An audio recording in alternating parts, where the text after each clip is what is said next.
Have you ever heard a truth so uncomfortable that it literally stopped an entire room of powerful people mid-sentence?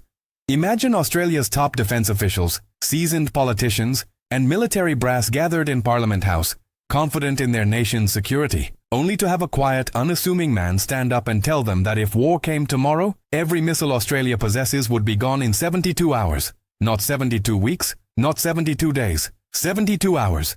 Before we dive into this jaw-dropping story, drop a comment below and let me know where you're watching from, and whether you think your country is truly prepared for what's coming in our increasingly unstable world.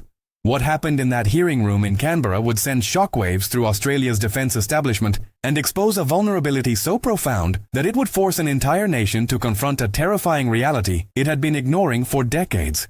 This isn't just another defence debate or budget squabble. This is the story of how one man's unwavering commitment to truth challenged the complacency of an entire system, how quiet expertise dismantled loud arrogance, and how sometimes the most dangerous enemy isn't the one across the ocean, but the one that lives in our own denial. The protagonist of this story isn't a flashy general covered in medals, not a politician seeking headlines, not a defense contractor chasing profits. He's someone far more dangerous to the comfortable lies we tell ourselves, a man who knows exactly what he's talking about, who's seen the reality with his own eyes, and who refuses to stay silent even when speaking up makes everyone deeply uncomfortable. Commander James Mitchell retired from the Royal Australian Navy after 32 years of distinguished service that most Australians had never heard about. While other officers courted media attention and political connections, Mitchell spent 3 decades doing the actual work.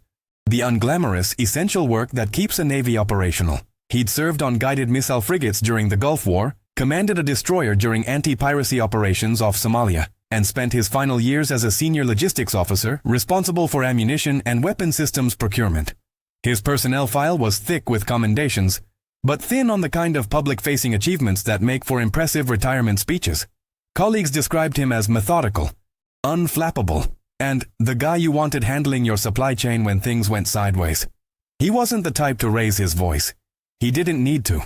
When Mitchell spoke about naval logistics, people who understood the field listened, because he possessed that rare combination of theoretical knowledge and practical experience forged in the harsh reality of actual operations.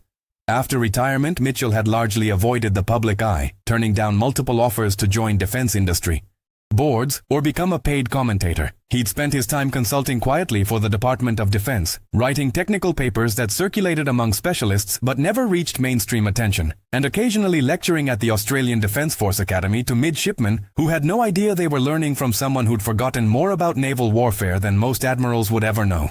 He lived in a modest house in Canberra's suburbs, drove a 15-year-old Toyota, and could often be found at his local RSL club, where he'd sit quietly nursing a beer while younger veterans told exaggerated stories of their service. Mitchell never corrected them, never competed for attention. He'd done his time, served his nation, and seemed content to fade into comfortable obscurity. But sometimes conscience won't allow a good man to stay silent, no matter how much he values his peace.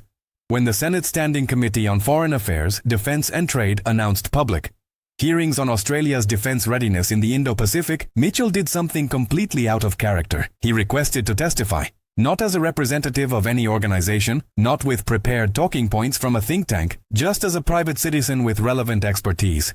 The committee staff, drowning in requests from defence contractors, university professors, and former generals seeking relevance, almost overlooked his submission. It was a junior staffer, a former naval officer, herself, who recognized Mitchell's name and service record and flagged his request to the committee chair. Even then, he was scheduled for the afternoon session, after the important witnesses, given just 15 minutes to make his statement. The committee expected yet another retired officer offering the usual platitudes about capability gaps and procurement delays. Nothing that would make headlines or require serious political response. They had no idea what was about to hit them. The hearing room on that crisp April morning was packed with the usual cast of characters that populate defense debates in Australia's corridors of power. Senator Patricia Drummond, committee chair and rising star in the governing party, sat at the center of the raised dais, perfectly styled blonde hair catching the television lights, her practiced smile conveying confident command. She'd built her political brand on being strong on defense, while simultaneously arguing for budget restraint, a contradiction she navigated through carefully crafted talking points about smart spending and strategic investments. To her right sat Marcus Pemberton, recently appointed as a deputy secretary in the Department of Defense, A career bureaucrat whose expertise lay not in military matters, but in navigating the Canberra political machine. Pemberton wore expensive suits and spoke in the careful language of a man who'd learned that the path to advancement lay in never saying anything that could be quoted against him later. In the audience sat Jeremy Hutchins, defense correspondent for Australia's largest newspaper, a cynical 40-something journalist who'd covered enough of these hearings to know they rarely produced anything newsworthy, scrolling through his phone with obvious boredom, waiting for something quotable to justify his attendance. The morning session had proceeded exactly as predicted.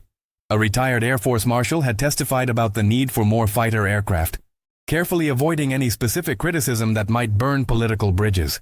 A defense industry CEO had argued eloquently for increased naval shipbuilding contracts, his PowerPoint presentation polished and professional, his underlying financial incentives unspoken but understood by everyone in the room. A university professor had delivered an academic analysis of strategic competition in the region, full of theoretical frameworks and geopolitical abstractions that said everything and nothing simultaneously. Senator Drummond had asked softball questions that allowed each witness to restate their main points, creating sound bites for the evening news. Pemberton had nodded sagely and taken notes that would be filed and forgotten.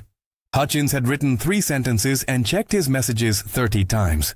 By the time the lunch break arrived, everyone in the room was confident they knew exactly how the afternoon would unfold. More of the same. Wrapped up by 4 o'clock. Forgotten by the morning. When the afternoon session resumed, Mitchell was called to the witness table. He walked to his seat without fanfare, carrying only a thin folder and wearing a navy blazer over an open-collar shirt. No tie, no medals, nothing to announce his credentials. He looked like someone's uncle who'd wandered into the wrong building. A little gray at the temples, a little weathered in the face, completely unremarkable in every visible way. Senator Drummond barely glanced up from her papers as she offered the standard welcome. Commander Mitchell, thank you for taking the time to appear before us today. You have 15 minutes for your opening statement, after which committee members may have questions. Her tone was polite but perfunctory, already anticipating a quick exchange before moving to the day's final scheduled witness, a think tank director with connections to the Prime Minister's office. Mitchell adjusted the microphone with hands that didn't shake. When he spoke, his voice was calm, conversational, carrying the flat vowels of someone who'd grown up in rural Queensland before decades of naval service had worn away the strongest accent, but left a distinctive directness. Thank you, Senator. I'll be brief. He opened his folder, pulled out a single sheet of paper covered in handwritten notes, and set it in front of him. Then he looked directly at the committee with the steady gaze of someone who'd made a decision and intended to follow through regardless of consequences. I'm here to tell you something that no one in this building wants to hear, but that every Australian needs to know. If Australia faces a peer military conflict tomorrow, every anti-ship missile, every air defense interceptor, every precision-guided munition in our arsenal would be expended within 72 hours. 3 days. After that, the Royal Australian Navy and the Royal Australian Air Force would be effectively disarmed, operating platforms worth billions of dollars that would be unable to defend themselves or engage enemy forces. We would be spectators in our own defense, waiting for American supply ships that might not arrive in time, hoping our enemies pause their operations while we frantically try to rearm. And the most damning part is that everyone in a position to fix this problem has known about it for years and chosen to do nothing. The silence that followed was absolute. Drummond's practiced smile froze. Pemberton's pen stopped moving mid-word. Hutchins' head snapped up from his phone, fingers suddenly poised over his laptop keyboard. Several committee members exchanged glances, uncertain whether they'd heard correctly. Mitchell let the silence stretch, not from dramatic calculation, but because he was simply waiting for someone to respond to what he'd said. Finally, Drummond recovered, her smile returning with a slight edge of irritation. Commander, that's quite an alarming claim. Perhaps you could provide some context for these figures. I can provide exact figures, Senator, but I doubt you want them on the public record, Mitchell replied evenly. What I can tell you is that Australia's total stockpile of anti-ship missiles across all platforms, our frigates, our submarines, our P-8 Poseidons, numbers in the low hundreds. In a high-intensity conflict against a peer adversary, operational tempo would require multiple missile engagements per day across multiple platforms. The mathematics are simple. Divide total stocks by probable daily expenditure, and you get 3 days, maybe 4 if we're lucky and ration carefully. Air defense missiles last slightly longer, perhaps 5 days if we're selective about engagements. These aren't speculative numbers. They're based on ammunition consumption rates from actual modern conflicts and wargaming scenarios run by our own defense planners. Senator Drummond leaned forward, her political instincts sensing danger in allowing this testimony to proceed unchallenged. Commander, with respect, I think you may be overlooking the strategic realities. Australia operates as part of a broader alliance structure. We don't expect to fight alone. American forces would be fighting their own battles, Senator. Mitchell interrupted, not rudely but with the firmness of someone who wouldn't be deflected by comfortable fictions. In any scenario that draws Australia into major conflict, the United States would be engaged across multiple theaters simultaneously. They're not a bottomless well of munitions that exists solely to compensate for our lack of preparation. And even if they wanted to prioritize resupplying Australia, their own stockpiles are stretched. The war in Ukraine has exposed that even the world's largest military power can run short of precision weapons faster than anyone anticipated.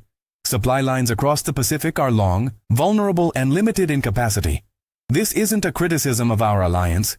It's a statement of reality that strategic planners should have internalized decades ago.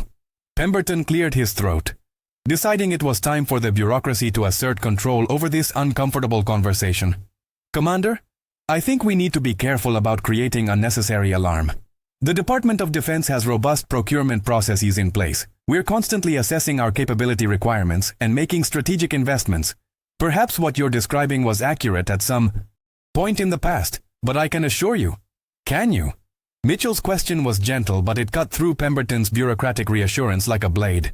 Can you assure this committee, on the record, that Australia currently possesses ammunition stockpiles sufficient for more than 1 week of high-intensity conflict? Because if you can, then either the classified briefings I've read are completely fabricated, or someone is misleading this committee, and I don't think you want to go on record making that assurance, Mr. Pemberton, because within 6 months, possibly sooner, these numbers are going to become public, and your assurance will be compared against reality. The tension in the room crystallized. Pemberton's face flushed slightly, the first crack in his polished composure. Drummond's smile had vanished entirely, replaced by the hard calculation of a politician recognizing an unfolding disaster. Hutchins was typing frantically, his boredom completely evaporated. Mitchell continued, his voice never rising, never becoming aggressive, simply pressing forward with the same methodical determination that had characterized his entire career. Let me put this in perspective that might clarify the stakes. In 1941, Australia faced a similar complacency. We believed our British alliance would protect us, that the Royal Navy would steam to our rescue if threatened, that the mere fact of our Commonwealth connection guaranteed our security. Then Singapore fell in 70 days. The great fortress, the Gibraltar of the East, the cornerstone of our defense, collapsed faster than anyone thought possible. And suddenly Australia stood alone, facing a hostile empire with minimal defenses and even less preparation. We learned painfully that alliances are guarantees of intention, not guarantees of capability. We swore we'd never be caught unprepared again. And yet here we sit, 83 years later, having allowed our ammunition stockpiles to dwindle to 3 days.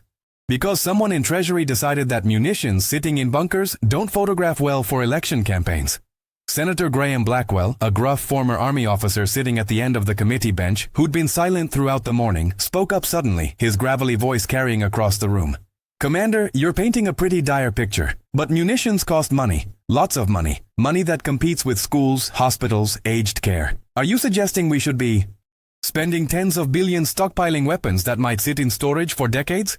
Mitchell turned to face Blackwell directly, and something in his expression shifted. Not anger, but a deep, weary frustration, with a question that revealed the fundamental misunderstanding at the heart of Australia's defense policy. Senator Blackwell, with respect to your service, that question embodies exactly the thinking that's created this crisis. Insurance costs money too. Fire extinguishers cost money. Medical supplies in emergency rooms cost money, and most of them expire unused. But we don't ask, should we have them? Because we understand that the cost of not having them when needed is catastrophic. Modern wars don't announce themselves months in advance with time for leisurely procurement. They explode with stunning speed. Russia's invasion of Ukraine came with less than 48 hours clear warning. A conflict over Taiwan could escalate from tension to full combat in days. The question isn't whether we can afford to maintain adequate stockpiles. The question is whether we can afford to send our service members into combat in platforms worth hundreds of millions of dollars, equipped with weapon systems that will run dry before the first weekends. The question is whether we can accept that after 3 days, our guided missile destroyers become billion-dollar spectators, and our fighter aircraft become ludicrously expensive reconnaissance planes. But Commander, Drummond interjected, her political training pushing her to find some angle to minimize the damage of this testimony. Surely you're presenting a worst-case scenario. The likelihood of Australia facing sustained high-intensity combat seems remote. We're not exactly on the front lines of global conflict. Mitchell's response came immediately, without hesitation, and for the first time there was a hint of steel beneath his measured tone. Senator, I've heard that argument in various forms for 30 years. We're too far away. We're not strategic enough to target. Conflict in our region is unlikely. And every time someone made that argument, the world proved them wrong in ways they didn't anticipate. We thought the Cold War would last forever. It ended overnight.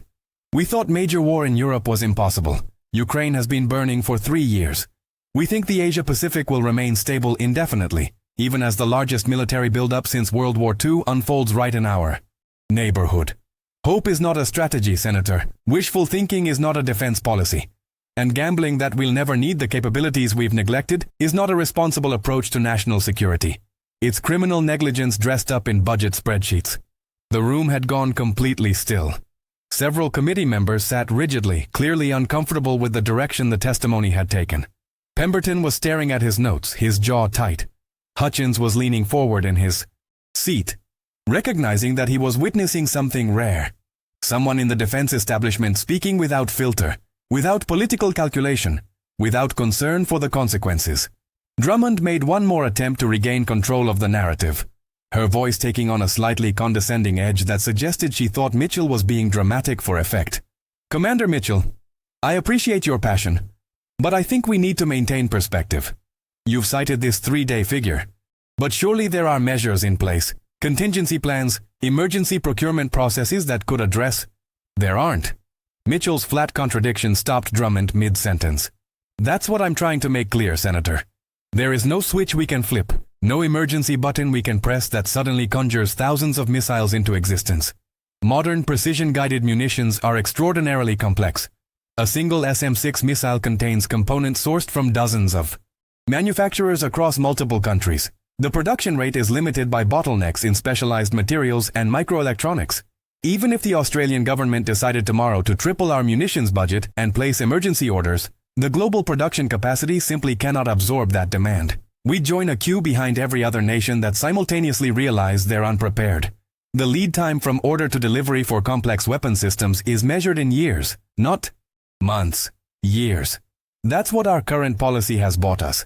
The certainty that if conflict comes before our procurement catches up, we will face it desperately under-equipped. Senator Blackwell leaned back in his chair, studying Mitchell with a mixture of respect and concern. You clearly feel strongly about this, Commander. But I have to ask, you've testified that everyone in a position to know has been aware of this problem. That's a serious accusation. You're suggesting a systematic cover-up of a critical defense vulnerability. Mitchell shook his head slowly. Not a cover-up, Senator. Something worse.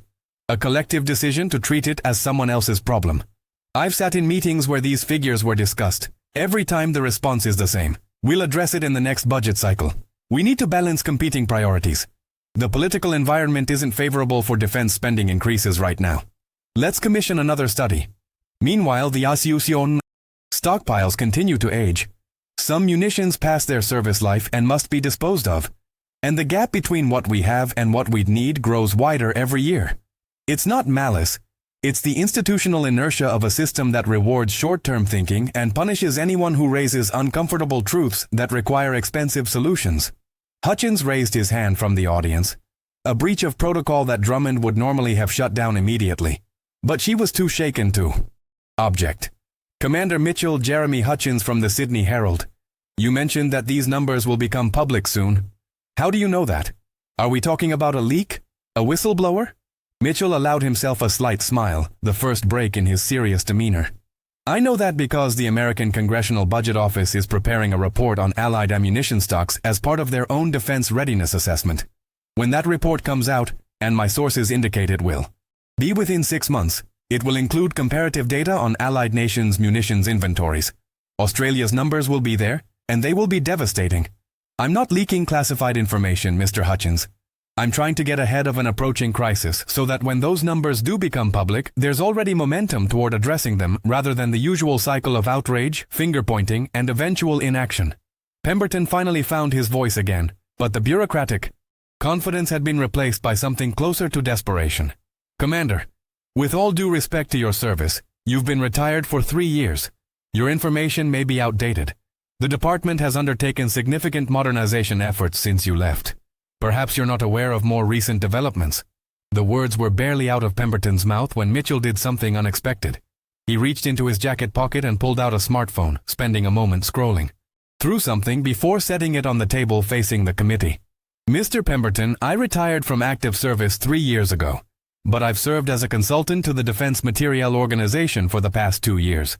I've reviewed every major weapons procurement plan submitted in that time. I've participated in working groups on supply chain resilience. I've read the classified assessments that are too politically sensitive to share with the public or, apparently, with Senate committees. My security clearance remains active specifically because the department continues to value my expertise, even if they don't appreciate my conclusions. The revelation hit like a thunderclap. Pemberton's face went pale. Drummond's expression shifted rapidly through shock, anger, and calculation. Several committee members began whispering urgently to their staffers. Hutchins was typing so fast his keyboard sounded like machine gun fire. Mitchell continued, his voice still calm, still measured, but now carrying an undercurrent of frustrated determination.